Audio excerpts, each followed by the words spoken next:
来艺术水阁好，国情解说两句啊，含你做参考。解说，解文说义。好朋友，咱知影讲，七比两较少，两比三较少，三比四较少。国情啊，莫阁念啊啦！但你要讲啥？解文说义讲俗语。三比四较少，四比三较济，这有哪有俗语哦？这句唔是啦。不过三甲四排做伙，吼，台语固定哦，有几落有俗语拢安尼应用哦。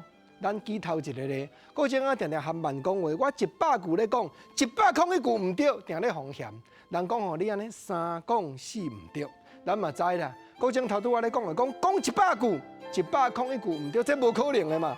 100句咧讲嘛，100句唔对尔，加迄句对倒来，就是咧加强口气。三讲四唔对嘛，共款。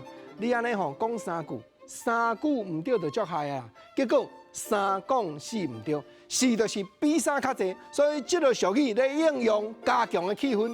啊，国情啊，若单独一句我就无记咧。另外佫有别句咧，咧讲啥？讲叫做扬三托四。有当时啊吼，咱碰到一个麻烦啦。反而吼团票来啦，咱安尼看甲目头又角角，我也无得失人啊，你要甲我团创啥？煞唔知影讲暗中去当着小人啦，规气咱莫惊法院，拜托人来法甲解好无？毋则拜托金箔，拜托浙江，吼，安尼生吼有亲情，找甲无亲情，人讲叫做扬三托四，扬三就已经程度足重哦，搁一个托四。哦，四比三较济，俗语讲意思对遮来。啊，咱啊三甲四甲摕掉，一个阳托动词，我会讲，互你做参考。